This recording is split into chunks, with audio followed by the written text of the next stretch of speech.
Yo, what's poppin' YouTube? It's your boy Jalen, and welcome back to another video, baby.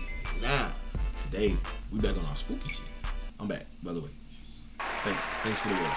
Thanks. I've been going, it's just really not going to be. I'm gonna drop a video on the topic of why I've been gone. Now, you know what? No, I'm not. I'm not doing that. I'm gonna tell y'all. I was being lazy. Not gonna lie. I was in the gym. I got this new job. You know what I'm saying? So I've just been working and coming home. I stopped going to the gym.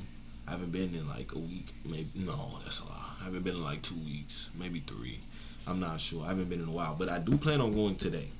After I get done recording all my videos, I'm gonna record a plethora of videos because I gotta come up with a new strategy for this shit.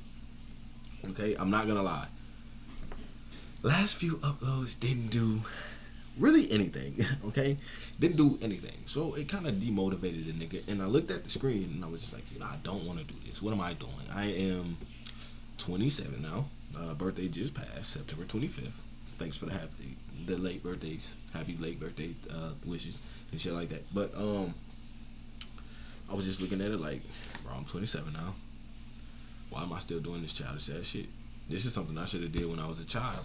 Or a kid. I ain't gonna say a child, teenager. When I was a teenager, built my audience up like that. If I would have been way more consistent then, because I had more free time to play and just do whatever. You know what I'm saying? So sometimes I feel like time running out. Sometimes I don't. I'm back though, just because I be watching. I just want to just do it now. I just want to do it. Kind of just completely gave up on trying to be big, and hopefully turning this into a job. But now I'm just kind of like, you know what? I'm gonna just post videos, because when I'm at work, I'm watching Young Don, TBH. I'm watching a whole bunch of podcasts and shit. Sometimes I'm watching videos that I would want to react to. You know what I'm saying? At this point, I'm just doing me. Just doing me. I'm gonna record. If it do numbers, it do numbers. If it don't, it don't. It is what it is, and I'm not gonna stick to one category. I know I usually just do horror. No, I'm finna do multiple different things. I'm gonna do what I want.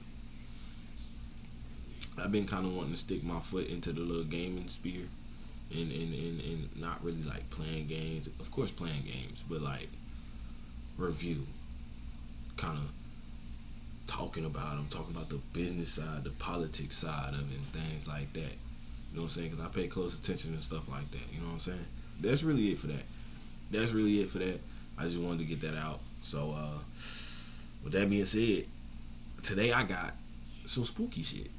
This video is called The Disturbing Unsolved Case That Still Haunts Germany. I don't know what they're talking about, but it grabbed my attention. So I said, you know what? Let's react to it. Fuck it. Why not? You know what I'm saying? That being said, I'm back. For real this time. Have you ever had the feeling of being watched? There's nothing quite like that feeling. Used. There's this almost primal sense that something isn't quite right, but at the same time your brain is telling you it's probably nothing. A far worse feeling, though, is the fear of realizing that you were actually being watched. In the months preceding April of 1922, a family felt exactly that, and what followed would be one of the most horrifying events in German history. So although the events in this video are fleeting and non-descriptive, they're still highly disturbing, so viewer discretion is strongly advised. What? Scary, interesting. Hey man, I don't know how I feel somebody watching me. I keep my curtains closed. Can anybody watch me? Fuck out of here. In a heavily forested area just outside the village of Grobern in the German state of Bavaria, quiet was something people were used to. Okay. But it wasn't always that way. Just several years had passed from the end of World War I, and residents here could still recall the distant sounds of mortar explosions and rifle fire. Thankfully, that time had passed, and things returned to the way they were, or at least mostly. In this area dotted by farmlands, as you might imagine, although life was mostly quiet and slow, there was also such thing as too quiet. After all, a life in agriculture was generally one of hard work that never seemed to end. So when one particular farmstead known as Hinterkaifeck fell silent for a few days in the spring of 1922, it was impossible for neighbors not to notice. The farm, which was built in 1863, was home to the Gruber family, including the 63-year-old father, Andreas, his wife, 72-year-old Kazilia, their 35-year-old daughter, Victoria, and her two children, 7-year-old Silly and 2-year-old Joseph. They were known to be a bit reclusive and were rarely seen in the village, but the farm itself was normally filled with activity, as there was always some part of the property that needed attention, whether the animals had to be fed or the fields had to be plowed. On April 1st, 2 coffee sellers visited the remote property to take the family's usual order, but their knocks on the doors and windows of the farmhouse went unanswered. Before this, the vendors had never encountered the farm so quiet, and the eeriness of the surroundings unnerved them. Strange as this might have been, however, they figured it was just a rare time no one was home and left the property. As the weekend came and went, concern in the village grew when the Grubers, who were always a fixture at Sunday worship services, failed to show up for church. Suspicion then started to move through the small community even more when word spread that young Celia was absent from school for a few days without excuse. But it wouldn't be until April 4th when enough of an alarm was raised to merit checking on the family. That morning, local mechanic Albert Hoffner arrived at Hinterkaifeck to repair a piece of machinery. And expecting to be greeted by Andreas as he usually was on his visits, Albert encountered a scene similar to one the coffee vendors experienced just a few days earlier. He then called out to the family but heard only the restless sounds of farm animals in the barn and the incessant howling of the family dog. The state of the farm was a bit odd to Albert, but he hung out for more than an hour, expecting Andreas or one of the family members to make themselves known. When that didn't happen, he proceeded to perform the work he was tasked with, all the while remaining aware of his unusual surroundings. Then, when the necessary repairs were finished and still no sign of any of the Grubers, Albert left the property with an uneasy feeling. Now, sitting just a few hundred yards away from Hinterkaifeck was a farm belonging to local mayor Lorenz Schlittenbauer, who was among those who had taken note of the Grubers' strange absence. After hearing about Albert's lonely visit to the property that morning, Lorenz decided it was well past time to investigate. He was certain everything was fine, but confirmation of that would at least bring an end to the concern of worried neighbors. So along with 2 other men, Lorenz made his way to Hinterkaifeck and decided to start by checking out the barn, where the animals inside seemed particularly agitated.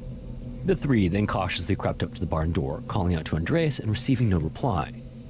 After opening the door and stepping inside, Lorenz and his 2 companions discovered a disturbing scene that is one of the most infamous in true crime history.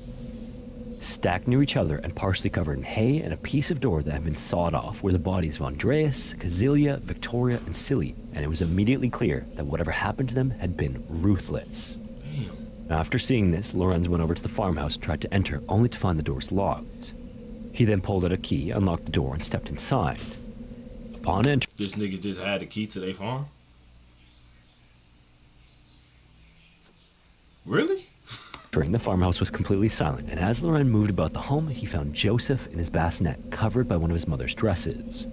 When he pulled the cloth back, he found a single circular puncture wound. Then in another room, he found the body of Maria Baumgartner, the Grubers' live-in maid, who had tragically just started working for the Grubers on March 31st. After Lorenz made the horrific and shocking discovery, he and the 2 men left the property to phone the police, and the case was handed over to Inspector George Reingruber, who was a detective with a solid reputation for closing cases. The scene at Hinterkaifeck, however, would be a challenge right from the beginning. During the discovery of the bodies, Lorenz had moved several of them. According to his statement to police, he initially found Andreas face down but flipped him over. He also claimed to have moved Silly from her original position too. These actions would eventually cast suspicion on him, but well before then, George and his department made several unexpected discoveries.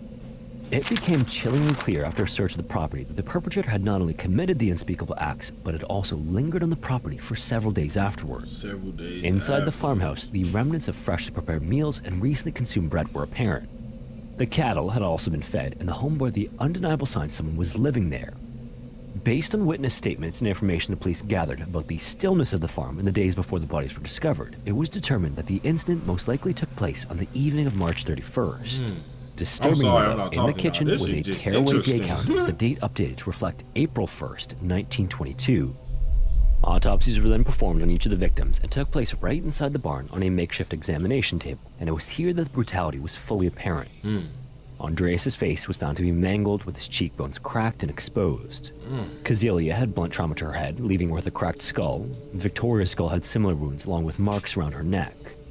Little Silly's injuries included a broken jaw, and clumps of her own hair were found in her clenched hands. And finally, Maria's face was disfigured, similar to Andreas's. Every detail of the scene pointed to a perpetrator who had acted with both precision and intent, or maybe even outright rage, making the motive unclear on that first look. Then, following the autopsies, each of the victims' heads were sent to Munich for further examination. The conclusion by the physician who conducted the autopsies was that the weapon had been some type of agricultural tool like a mattock, which is similar to a pickaxe. Further search of the property then revealed more haunting details. In the hayloft inside the barn was a scene that suggested someone had been occupying it for some time. Hay bales had been stacked up in interesting ways, and some of the roof tiles had been removed, giving whoever was staying there a view of the entire farm. Carpet was even placed on the floor and theorized to be a tactic that would dampen the intruder's footsteps. Ropes in the hayloft had also been attached to the beams throughout the barn, leading George and his team to believe this was a system for the perpetrator to lower himself to the ground quickly in case a hasty escape was required. And then all of this was punctuated by a pile of human waste and discarded rinds of smoked meat located near the lookout area. During the initial search as well of the crime scene and the rest of the property, there was no weapon found. But almost a year after the incident, Hinterkaifeck was torn down, and during the process, several more finds were made. During the teardown, the blood-stained mattock, which had been a tool that Andres had made himself for killing livestock, was located above the kitchen under a few false floorboards. A bloody iron band and a knife were also uncovered in the barn during the teardown, and who they belonged to was initially unclear. But either way, it all painted an incredibly disturbing picture. Someone had seemingly lived on the family's property, watching them and waiting before eventually striking. Then afterward, lived in their home and ate their food. From all of this information, there were far more questions than answers, and namely, who could have perpetrated such a vicious and brutal incident? Did they not say that the Groovers didn't have any enemies. Again, they were known to keep to themselves, but as the investigation wore on, more strange details came to light. At first, George and his department worked off the possibility that the murders were the result of a robbery gone wrong. Interrogations were then conducted with traveling workmen, wanderers, and anyone else meriting suspicion, but when police found large sums of undisturbed money on the property, the botched robbery theory was dismissed. And considering the strangeness of the events that preceded the murders, such a straightforward explanation wouldn't satisfy anyway. Something even creepier was then learned. In the months and weeks leading up to the incident, there were some odd things happening on the farm. 6 months before, the Groovers had a different live-in maid named Crescens Rieger who abruptly quit. When she was tracked down and questioned by police, she told investigators that her quitting was the result of strange noises she kept hearing from the attic in the farmhouse. And when pressed further on the topic, Crescens revealed that she believed the house to be haunted. Although in hindsight, there could have certainly been a much more realistic explanation given the evidence found in the hayloft. And she wasn't the only one to notice peculiarities in the property either. Victoria complained of feeling like she was being watched, the same voices and footsteps in the attic that caused Crescens to quit. Police also learned that just before the incident, Andreas found a strange newspaper from Munich on the property but couldn't determine where it originated from. He first believed that the mailman might have delivered it accidentally, but in talking to him, Andreas learned that no one in the area was a subscriber to that particular newspaper. On top of that, on the morning of March 30th, so the day before it's believed the murders occurred, Andreas went about his workday, which began with an inspection of the farm. And near the barn was a motor shed, which was... My guess is they found out. They found out, or somebody found out, that there was somebody on the property. He was like, okay, bet, you want to find out? And he killed him, so he wouldn't get caught for real. That's my guess. Normally locked, but that morning, Andreas found the lock had been broken. And even stranger, the night before, a snowstorm had come through the area, and there were footprints leading to the shed, but none leading away from it. Upon inspection, though, Andreas found nothing unusual and no one in the shed. Understandably, the family was apparently very concerned about this discovery, but Andreas assured everyone that things were fine. But then again, later that night, some of the family members heard footsteps coming from the attic. But once again, upon going to the attic to investigate, Andreas found nothing and no one up there. That's what I'm saying. That Somewhere one day around this time, the family also found that one of the two keys to the house had disappeared. Then he had to make, the reason all of this is known is that Andreas told all this to several people that day who urged him to contact the police about the potential intrusions. But tragically, Andreas didn't tell the police about the strange things that had been going on. And in fact, the oddities didn't stop there either. In the process of interviewing locals, police turned up two interesting statements. The first came from a farmer and butcher who was on his way home around 3 o'clock on the morning of April 1st when he passed Hinterkaifeck. As he did, he noticed two figures at the edge of the forest near the property, and once he spotted them, they turned their backs to him as if to conceal their identities. Another statement came from a man named Michael, who was also passing by the farm in the night hours after the murders were believed to have taken place. According to Michael, he noticed that there was smoke coming from the Hinterkaifeck farmhouse chimney, but the smoke seemed to smell different than the usual and was quite unpleasant. He compared it almost to the scent of burning rags. Michael also described seeing someone with a lantern coming toward him on the street from the driveway, but said that the light blinded him just enough to not be able to tell who it was, and he didn't stick around long enough to find out either. He apparently got spooked by this and quickly continued on his way. Police, however, didn't find this account to be convincing enough to look into it, and there was never any investigation into what, if anything, was burned in the fireplace. They never looked into the fireplace? Now, beyond all of the incredibly disturbing stuff that happened leading up to the incident, the the other thing that makes this case so strange is all of the suspects that have been put forward in the centuries since it occurred. For the first and possibly strongest of the suspects, what we have is a set of facts that paint a scandalous picture of what life was really like on the farm before the incident took place, and it all centered around Victoria and her 2-year-old son, Joseph. As World War I was getting underway in 1914, Victoria married a man named Karl Gabriel, who went off to fight for Germany. However, he was killed during a shell attack in France, and his body was never recovered. Joseph, however, was born in 1919, so it was obvious that Karl could not have been his father, so rumors quickly spread in the village about Joseph's true father. One theory was that Joseph was the product of Victoria's troubling relationship with her father, Andreas, and there's even some disturbing evidence to support this. In 1915, Andreas and Victoria were convicted of this relationship, with Andreas serving a year in prison and Victoria a month. And while suspicions lingered that the mistreatment by Andreas continued afterward, it was never proven. But either way, this fueled speculation. At the same time, many villagers believed Joseph's father was in fact Lorenz.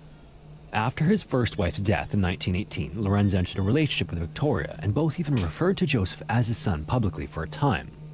They were reportedly planning to marry until Andreas objected. Some accounts also suggest Lorenz may have played a role in bringing the original charges against Andreas, though he later withdrew his claim of being Joseph's father. The result of all of this was a tense and complicated dynamic between Lorenz and the Gruber family.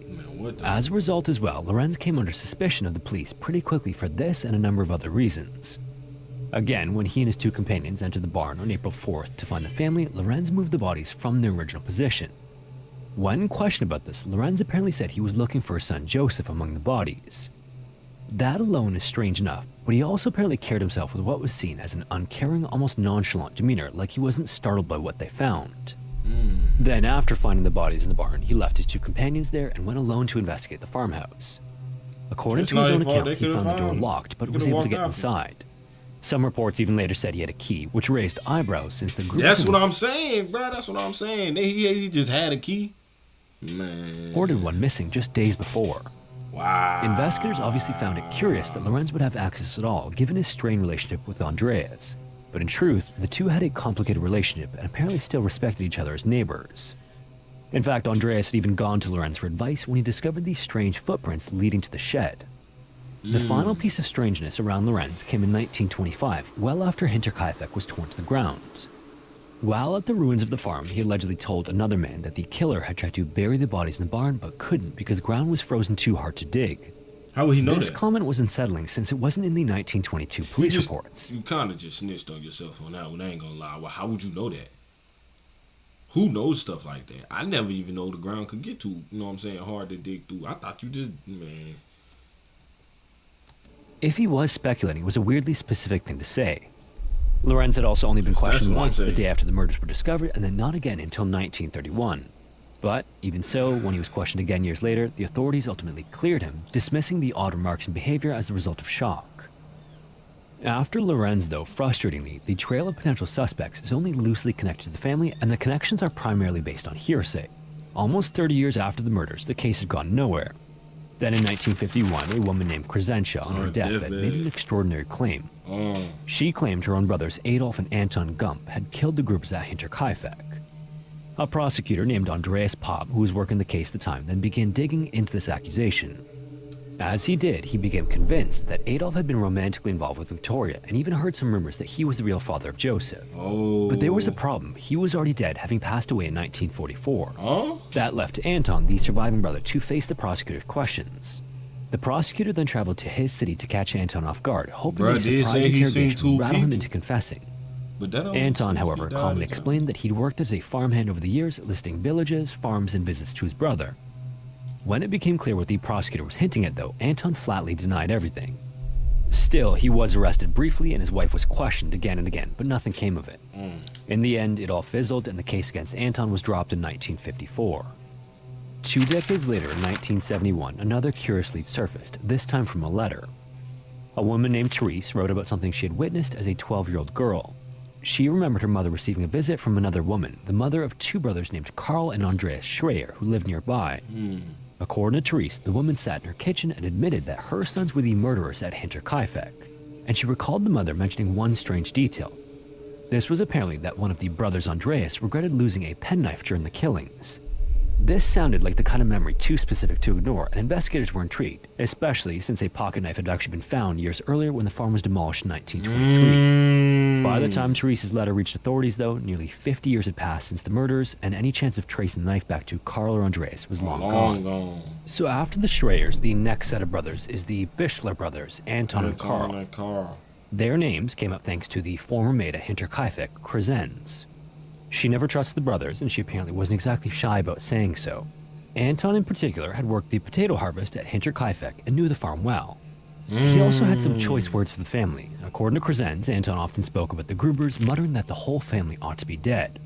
The Gruber family dog also piqued the interest of the former maid. The dog apparently barked at everyone except Anton. That tiny detail stuck in Crescens' mind, as it was reported that the dog was silent on the night of the murders. She even went so far as to tell her priest that she believed the Bischlers had done it. She apparently even tried to alert the police, but she said nobody listened. By the time she made an official statement later on, she emphasized just how much Anton and Karl hated Andreas Gruber in particular. He was notoriously difficult to work for, not to mention the cloud of scandal from the rumors involving Victoria. However, although they were suggested as possible suspects, the brothers seem to have never been properly investigated, and the lead ultimately went cold. The final set of brother suspects, the Tollers, already had a reputation for petty burglaries. However, once again, it was Crescens, the former maid, who drew the connection. She claimed that Joseph Toller once appeared outside her window at night, peering in from the darkness and asking questions about the Gruber family. But although that would be unsettling, since Crescens also made similar accusations about other men in the village, and her testimony is the only source of this encounter, it is generally dismissed today as hearsay. All of this leads us to one final suspect, and one that has no connection to the family at all. A book called The Man from the Train, published in 2017, puts forward an interesting theory that connects the Hinterkaifeck murders to a series of unsolved axe murders that span multiple American states during the late 19th and 20th centuries. The author proposes that the perpetrator behind all the crimes was a German immigrant named Paul Mueller, who had been the prime suspect in the 1898 killing of a family in Massachusetts. This killer appeared to use train routes to travel between the states where the crimes took place, and there were some striking correlations between Paul's suspected crimes and the Hinterkaifeck incident. These similarities include the deaths of entire families in their secluded homes, the use of the blunt side of a farm tool as a weapon, the deliberate arrangement of victims including covering them up, the perpetrator staying behind at the crime scene for some time afterward, and the lack of robbery as a motive. Among these cases linked to Paul by the author is the infamous Vasila axe murders, which saw a family savagely attacked in their Iowa home. The author also notes that the spree attributed to Paul seems to abruptly end before 1920. To bring this all together, he then speculates that Paul might have returned to Germany around 1912, possibly to evade mounting suspicion as police and journalists began to identify patterns in the incidents. But, while intriguing, this theory, like all the others, remains unproven, and the Hinterkaifeck slayings persist as one of history's most baffling murder mysteries. The investigation formally concluded in 1955 with no charges ever brought against any suspects. So, in the end, you have a family who reported a series of extremely strange and disturbing occurrences on their little farm. This included the feeling of being watched, footsteps in the snow, and eventually someone seemed to have lived in their barn and watched. That shit crazy. Why does it seem like niggas never listen? And then when niggas never listen, shit happens. This is crazy. All they had to do was invest them for some time. This all occurred shortly before they were all found to have been killed in a horrific way. This nigga was living then, in it almost their seems as though whoever did it lived in their house for some time afterward. But despite all of this, although there were many suspects, the evidence wasn't quite there for anyone. So as a result, Hinterkaifeck remains one of the most confusing, unsolved cases to have ever taken place. Damn. That's the end of that video. Hope y'all enjoyed that, man. I did. That video was interesting. I ain't gonna lie. I couldn't really speak because I didn't know what was going on. But like, we gotta watch more stuff like that. That was a good video. But like I said, that's the end of the video. If y'all enjoyed it, please leave a like, comment, and subscribe. It's your boy Jalen. I'm gonna see y'all in the next one. Peace.